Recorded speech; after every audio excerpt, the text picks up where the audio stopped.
What's up, YouTube? How's it going? Another insanely cold day here in Indiana. Today is my birthday, January 31st. Turned 39 today. Holy shit, man, 39. I never even thought I would live this long, so, you know, getting older. It's a son of a bitch. But anyway, back to the point at hand. Pointy, sharp stuff. I know people are probably like, man, Danger has completely forgotten knife throwing. That is not true. That is not true. It is freaking cold, man. And it kills me every year. Every year this happens, I get really depressed about watching all my friends down south and people indoors that have just, you know, I have my garage to throw in, but it's not the same. And plus I throw by myself a lot and it's not as much fun. Like, I got into knife throwing for fun, and it's just not as much fun by myself, and it's hard to stay motivated in the wintertime. So watching all you guys produce all these videos it's really hard for me during the wintertime. I really feel like I'm being left behind in a lot of ways, and it sucks. And then I catch back up, you know, in the springtime. There's a lot of highs and lows for knife throwers as far as their skills and what the challenges everybody's getting into and whatnot, and I always feel really left out, man. And yeah, any of you local people that are watching this, come throw with me, please. Come throw with me. I need motivation. I'm definitely not going out there when it's this cold. I have a propane heater out there, but I'm still not going out there. Just the knives in your hands are cold. Back to the topic. Backyard Samurai. I like you, man. Thank you for the video. Thank you for the shout out. Appreciate that. I think I got a couple more subs from you. I bet you didn't know it was my birthday, did you? Made that video for me, and by the way, those swords are beautiful, dude. Beautiful. Really cool. Quite a bit of a size difference. Maybe it's just the handle on the Raptor, but man, I like the bigger handles. I've never held a Hanwei Suka in my hand, but you can tell quite a bit from that video that it was much larger. I have not seen the links that you sent me yet. I'm not sure what's up with my notifications, why I'm not getting them. But yeah, I gotta go back and look at my videos to see some of the comments that you guys are leaving for me. So right before coming up here and making this video, I went back and rewatched your videos, Backyard Samurai and Ken. Oh, by the way, Ken, Full Tank Clan is just my group and the name of my channel. My name is Brandon. Most of my friends call me Danger.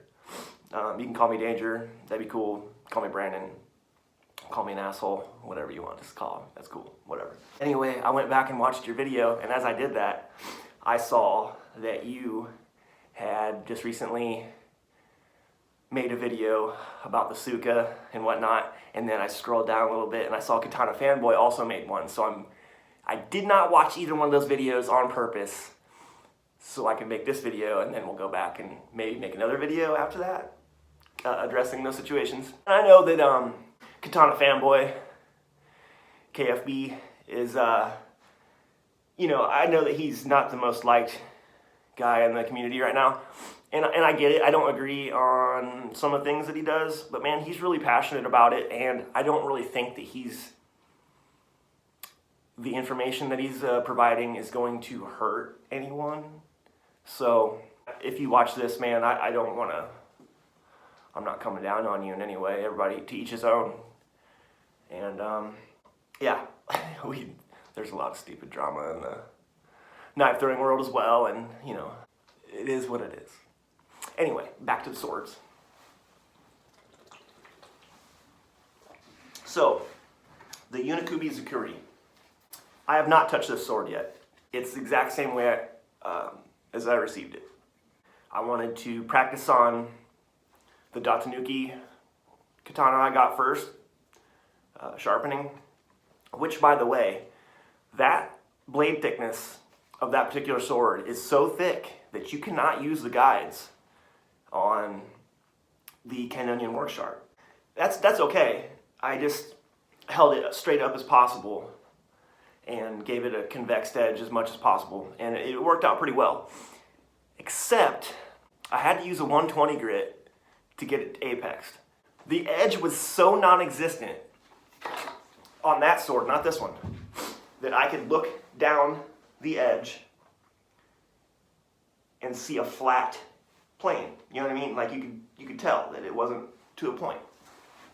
This one, like I said, it's kind of sharp, but give me a moment. Something I did not do in the other video, and this is going to be like a part 2 of my review, because I have now cut with this one quite a bit, and I've swung around the Unokobe Security quite a bit, and I've noticed a lot of different things I didn't notice when I first got them. First of all, I should have done this when I first got them. I was so excited I just didn't even think about it. I know this is kind of the go-to deal to show people that aren't in the room with you how sharp they are, you know? So this is after sharpening, of course. And I did try this, I just never did it on video when I first got them. And I couldn't even get either one of them to bite into paper. And I'm glad I didn't sharpen the other one because I can show you now. This takes a little bit of skill. I didn't realize that. But this is after me sharpening. Pretty sweet, you know? Ah, come on. Make me look bad, sword. Well, that was weird. Anyway, you get the idea, right? Did not touch the other sword. This is exactly how it was when I got it. It's beautiful, by the way. Not quite as nice as yours, backyard, but still a rad sword nonetheless. But this is me trying as best I can to cut this paper.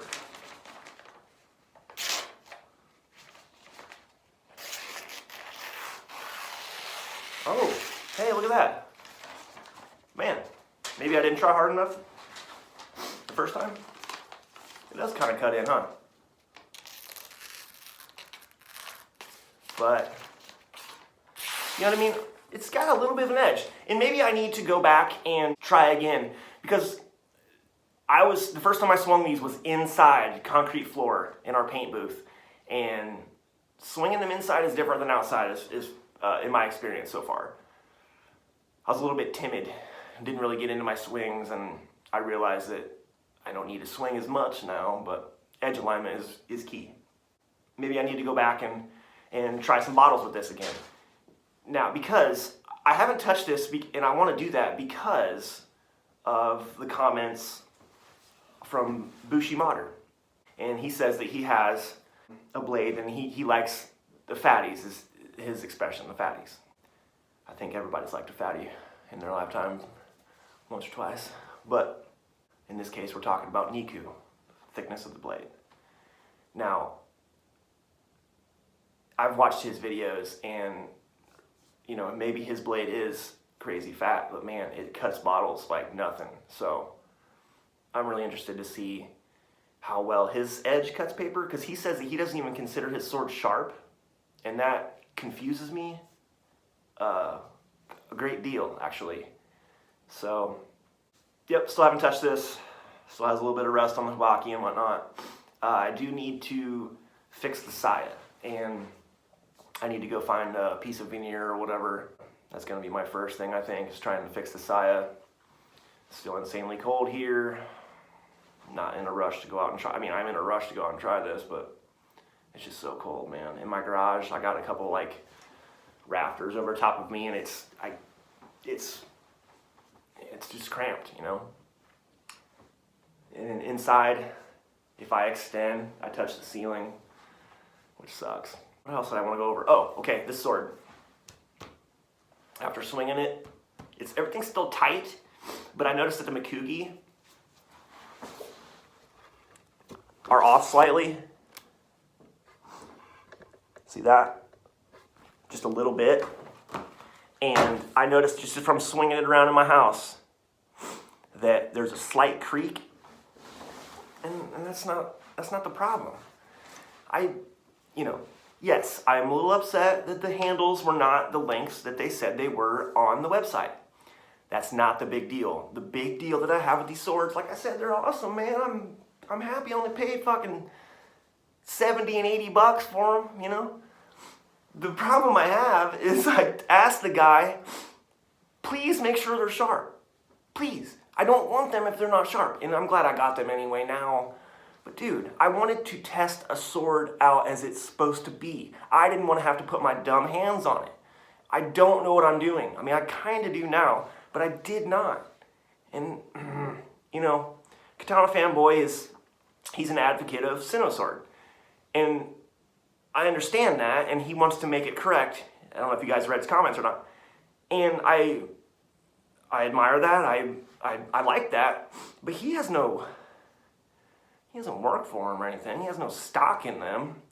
I told him that I was just going to buy his swords elsewhere. There's plenty of other swords out there. And he said that he doesn't recommend the discounted ones. He recommends the custom ones. I get that, but where did these come from? Where did this sword come from right here? Is this sword on the site? I don't think it is. I think this is a custom sword that they've jacked up. The hamon didn't go all the way to the tip, which is fine. So this was a custom sword that they jacked up the hamon on. What does the hamon have to do with the sharpness or the handle? Wouldn't I be getting the similar product if I had ordered a custom one? Matt Jensen, the sword or swords, I can't remember, that they sent him, they weren't sharp. So maybe similar to this one, a little bit sharp. Could probably cut bottles, but not well. Anyway, I just wanted to make this video, man, real quick before my girlfriend and I are gonna go out, eat some Mexican, have some margaritas. And yeah, that was pretty cool. Thank you, Backyard Samurai, for giving me a shout out. Like I said, I got another sub or two. And yeah, this shit's a lot of fun, man. Yeah. Blech. Oh, fuck. You guys have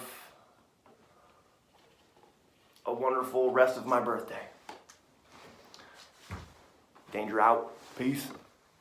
I realized that I started to talk about this when I sharpened it and I forgot to make the point I was making. I started to ramble on and got on a tangent there.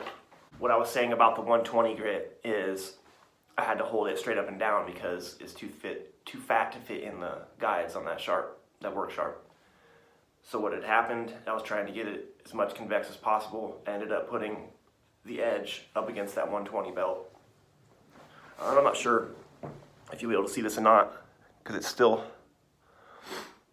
it's really hard to see. But anyway, I got some straight up and down scratches, light scratches in a couple spots, especially on the Kasaki. Because I went straight all the way, then stopped. I stopped pulling the trigger here because I didn't want to round that edge off too much, or the tip. So I free-handed the Kasaki. But anyway, I got some scratches on it. I know I can polish those out. It's not that bad. I didn't go in too deep. But I went from a 110 grit all the way down to the 6,000 grit. It took me about an hour and a half. So maybe on the Unikobi Sakuri, I will be able to use the guide. And I learned another trick. I'm going to clean the blade up very well and put tape on the edges. So I don't have to worry about, if I do use the guide, scratching or putting marks on the blade. And if I don't use the guide, I'll still have tape on there and I'll know that I'm getting too close to the edge when I start to touch the tape. Anyway, it's a little quick edit. I wanted to give that info because I was an idiot and forgot to put it in there.